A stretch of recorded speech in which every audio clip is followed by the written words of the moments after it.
Have any of you had a corneal ulcer yourselves? Anyone had a corneal ulcer here?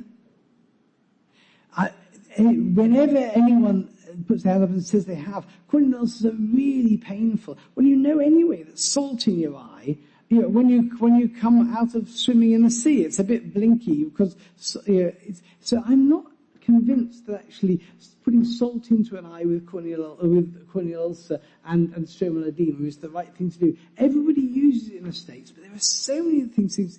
Nobody's actually got any good evidence base for animals with corneal ulcers you've put on Muro 128 and ones that you haven't. So that's the trouble. It's lovely to say you have an evidence base for what we do, but there are so many of the common things that we do that just haven't got the evidence base because we go, oh well, yeah, everyone uses it, so we won't try.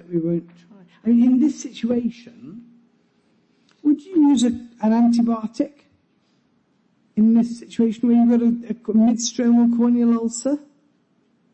I guess if you didn't use an antibiotic and it got infected and melted and the eye lost the eye, then you'd be in significant problems. Probably an antibiotic's sensible to use in this situation, but actually every drop that you put into the eye, every topical preparation you put into the eye has benzalkonium chloride as a preservative and stabilizer. If you look in the stuff you use to clean the floor in your practice, or you get your assistant or your nurse, I don't know, maybe you do it yourself. Trigene's basically got benzalkonium chloride in it. That's a lot higher a concentration. It's a quaternary ammonium compound, and benzalkonium chloride, even at low concentrations, kills off migrating cells. So actually, in a way, it'd be really good if you had an eye that wasn't healing and actually it had antibiotic on and didn't appear infected, maybe just pulling back from the antibiotic would be sensible for a few days. Warning the owner or to watch out for any irritation, any blepharospasm, any discharge from the eye, and coming straight back to you if there's any of that. So sometimes just pulling back from the antibiotic can be useful in these situations. Here then is an eye where the whole surface is broken up. Here's a poor little dog we had from one of our rescue shelters close to Cambridge, Wood Green Animal Shelter, which had come from an old lady. She was now 85 and going into a care home where she couldn't take the dog with her. And she was having problems with her own vision, and so she hadn't realized that her dog actually has dry eye and severe dry eye. There's no Schirmer tear test there at all, zero Schirmer, and you can see the surface of the eye really edematous and inflamed there and ulcerated. All these little dots are showing that there's an ulcer over there. And also the animal's got a blepharitis there. It's been rubbing the eye. Poor little thing. It took a long time to get that back to normal.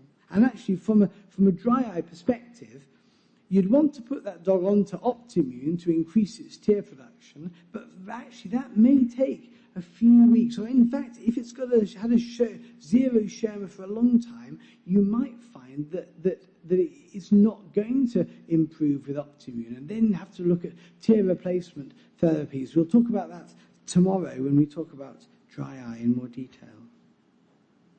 Then here again, you can see this dog doesn't have dry eye because he's got a lovely tear of reflection from the surface of the eye, but he's got some redness around there just near the limbus in the eye. This may be conjunctivitis. It could actually be a mild uveitis there because he's got a corneal ulcer, and you can see how the edema's underrunning the epithelium there. Maybe in this case this is a boxer, and he's got a boxer ulcer where non-healing is happening because the basement membrane and the basal cells of the epithelium aren't adhering together correctly.